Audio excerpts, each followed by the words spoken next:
Once upon a time, there was a king, and he lived on top of the hill overlooking his kingdom in a grand royal palace. And he was very content. Everything he needed was given to him.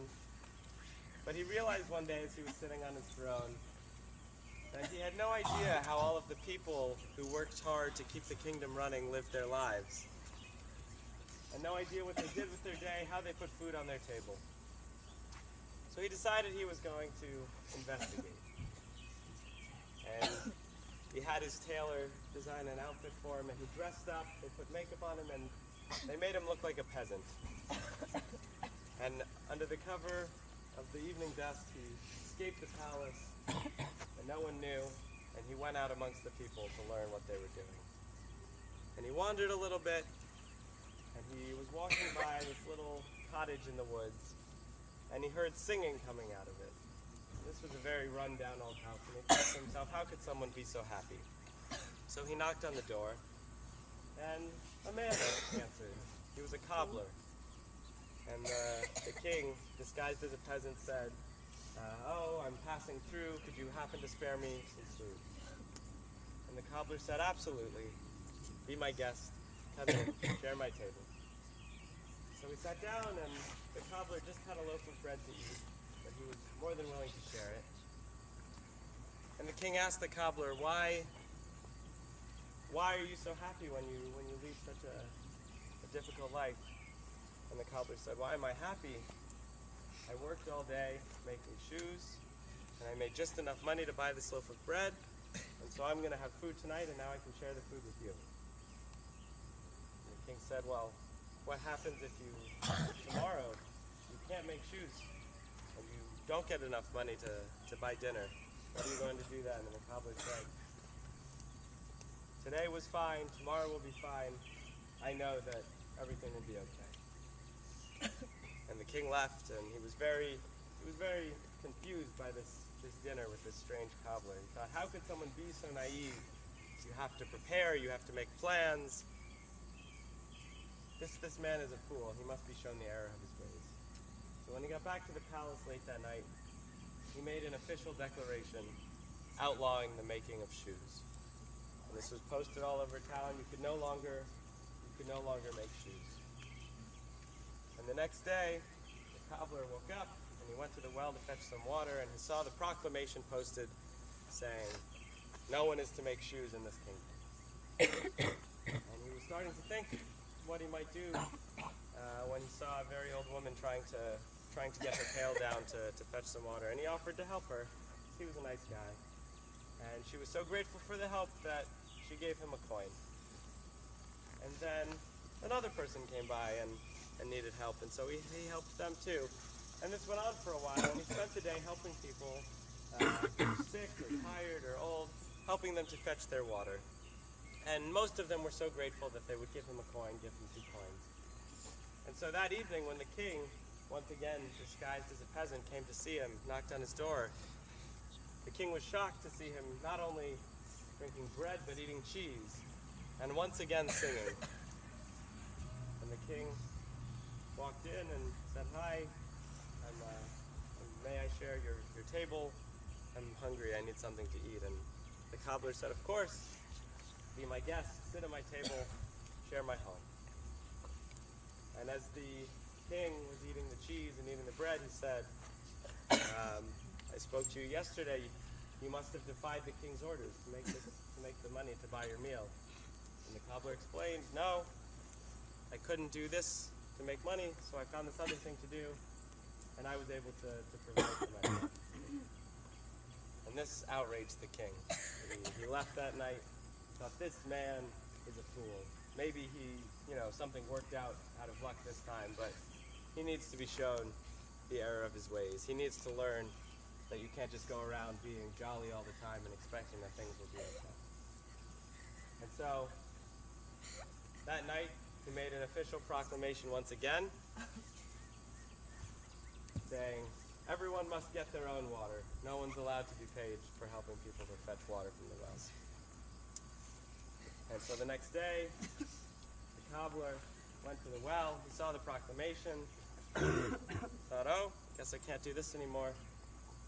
And as he started walking away, he noticed a man with a big cart of wood. And the man looked like he needed help, so the cobbler offered to help him. The man was so grateful, gave him a few coins. And the cobbler spent the day helping people cart wood to heat their stoves, to keep their families warm. And once again, the king, disguised as a peasant, came in to the cobbler's home, saw him singing, saw him with bread, with cheese, and with wine, and said, how did you manage this when I just read that the king made a proclamation outlawing people making money from wells? Once again, the cobbler explained, oh, I found this thing to do. I know everything will be okay. And so I'm happy because I have food to eat. I have you as my company. So everything's fine. The king, this even more than the last times, the king went home furious that such a thing could happen. Thought, I'll show this man. I have power. I'm important. I'm going to teach him a lesson. And so he instructed his guards that the next day, anyone seen carting wood should be conscripted into the army. And the army in the kingdom was only paid at the end of the month. So the next day, the cobbler was carting wood. He was approached by a guard and told that he had to join the army. And so he joined the army, spent the day working. He was given a uniform, he was given a sword. And he went home that night without any pay. Because in the army, he only got paid at the end of the month. And he was thinking, what could he do? And he realized that the sword he had, the silver blade, was probably worth at least enough money to put food on his table that night. So he went to a moneylender who lived nearby in the village, and he said, when I make my salary at the end of the month, I would like to buy this back for you, but for now, I'm selling you the blade. And so he got money enough to put food on his table, and with the wood he had left over from when he was carting, he carved himself a wooden sword to go in his holster to replace it. And once again that night the king came, and of course the cobbler said, come, share my table, be my guest, my house is yours. And the king could barely contain how angry he was. He said, how could you possibly have this money? I know how the army works. They don't pay till the end of the month. You must be doing something wrong. And the cobbler explained, this is what I did. I sold the blade and I'll buy it back at the end of the month. And the king thought to himself, I've got him this time. And so the next day, the king found someone who had been locked up in the jail for not being able to pay their taxes. And he said, this man is going to be executed, and one of my guards is going to have to execute him. And they were bringing in the guards, and they were doing their marching exercises. And the king pointed to the cobbler and said, you must execute this man. The cobbler approached, and the man was crying out how he was innocent, and he had just fallen on hard times, and he shouldn't be executed for not being able to pay. And the cobbler thought to himself that this was obviously wrong, and that the man shouldn't have to die. And he also knew that if he pulled out his wooden sword, they would see he had sold his blade, he would be convicted of treason, maybe he would be executed too.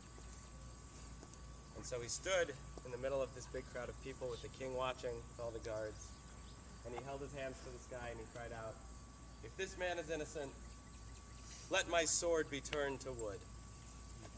And he pulled out his sword. It was a wooden sword.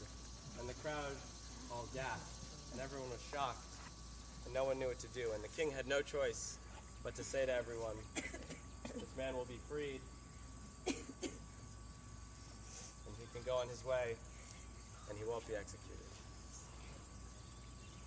And the king really affected him, and he realized that it was really no match for the power of positive thinking. And so he went up to the man. He said, do you know who I am? And the man said, of course I know who you are. You're the king. And the king said, yes. And he explained, I've been dressing up as a peasant and coming to your home. And the man said, well, I would expect to have nicer food here, but it was a pleasure having your company. And the king said, how would you feel about being my advisor and giving me advice to make the kingdom run better? And the cowboy thought to himself, and he said, I think everything will work out just fine. And so I like this story for a couple of reasons. One, I think, is because on a big scale, as Jews, this power of positive thinking, of the belief that things will be okay, that we'll be resilient, not just because they will be on their own, but because we're going to do something about it to make things okay, is very important.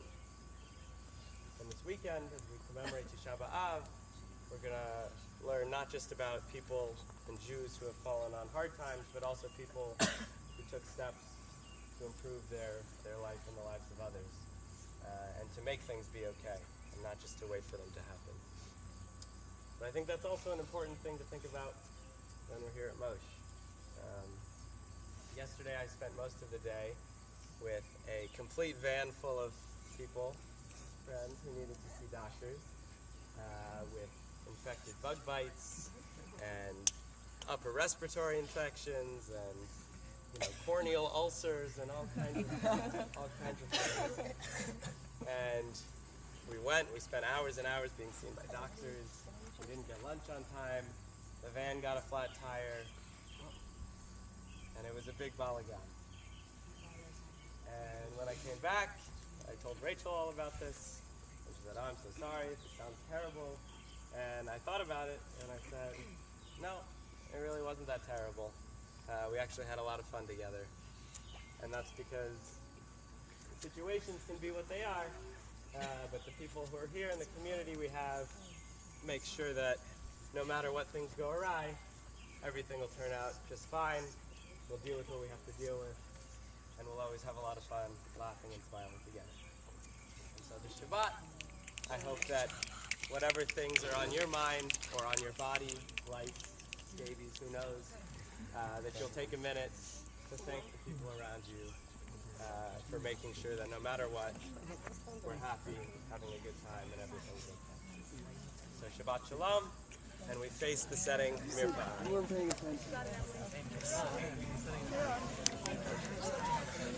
You're up.